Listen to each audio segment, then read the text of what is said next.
చాలా చాలా సంతోషం అనిపించింది అన్న.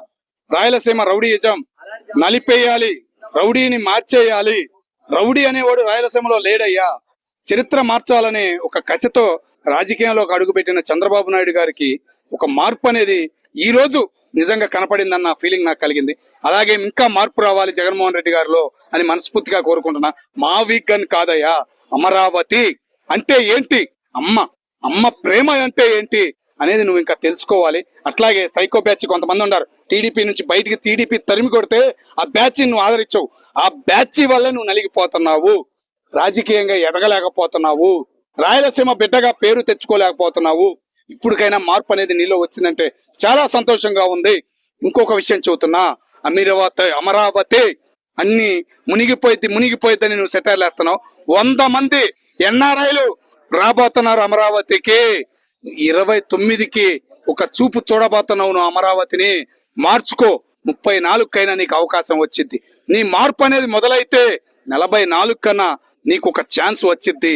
ఒక అమరావతిని, ఒక హైదరాబాద్ ఇచ్చిన చంద్రబాబు నాయుడు గారు మరో అమరావతిని ఇవ్వబోతున్నాడు ఆంధ్ర రాష్ట్రానికి. చరిత్ర మిగిలిపోతుంది అది. ముందు 4 తరాలు చెప్పుకునే ఆయన చరిత్రలో నువ్వు కూడా భాగస్వామ్యం అవ్వు. నీకు ఒక చరిత్ర ఉండేలాగా తెచ్చుకో. మార్పు అనేది మొదలయ్యేలాగా నువ్వు మారాలి అనేది మేము కోరుకుంటున్నాం.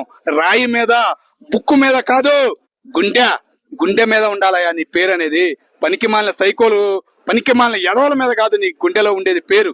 సరైన రైతు, నువ్వు ప్రేమించే రైతు బిడ్డ వెళ్ళి అడుగు. నువ్వేమి వద్దాయా, నువ్వు ఉంటున్నావు తాడేపల్లిగూడెంలో, ఆ చుట్టూ ఉన్న 10 గ్రామాలు వెళ్ళు, చెబుతారు నీకేందనేది. అమరావతి అంటే ఏంటి, ఆంధ్ర రాష్ట్రం అంటే ఏంది, నువ్వు ఎదగాలి, రాజకీయం ఎలా నేర్చుకోవాలి, నీ కూలి పెట్టే నీకు చెప్పడానికి రెడీగా ఉన్నాడు. మార్పు అనేది నీలో ఇంకా రావాలి. అలాగే పవన్ కళ్యాణ్ గారిని కూడా నువ్వు కోలుకుని బయటికి రావాలన్నావు చూసావా, ఆ మాటకి చాలా సంతోషం అనిపించింది. ఒక చరిత్ర, దక్షిణ భారతదేశం చరిత్రలో చంద్రబాబు నాయుడు గారు, పవన్ కళ్యాణ్ గారు పేరు తెచ్చుకున్నారు. నువ్వు కూడా అలాగే తెచ్చుకోవాలి.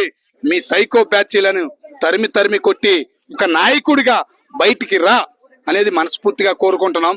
ఇంకో మాట మా చంద్రబాబు నాయుడు గారు చెప్పారు, ఇప్పుడే చెప్పారు, 1000 మంది సైకోలు ఏకమైనా ఆంధ్రప్రదేశ్ రాష్ట్ర రాజధాని అమరావతిని మార్చలేరు, తెలుసుకో, ఇప్పటికైనా మారు అనేది మనస్ఫూర్తిగా నేను కోరుకుంటున్నాను.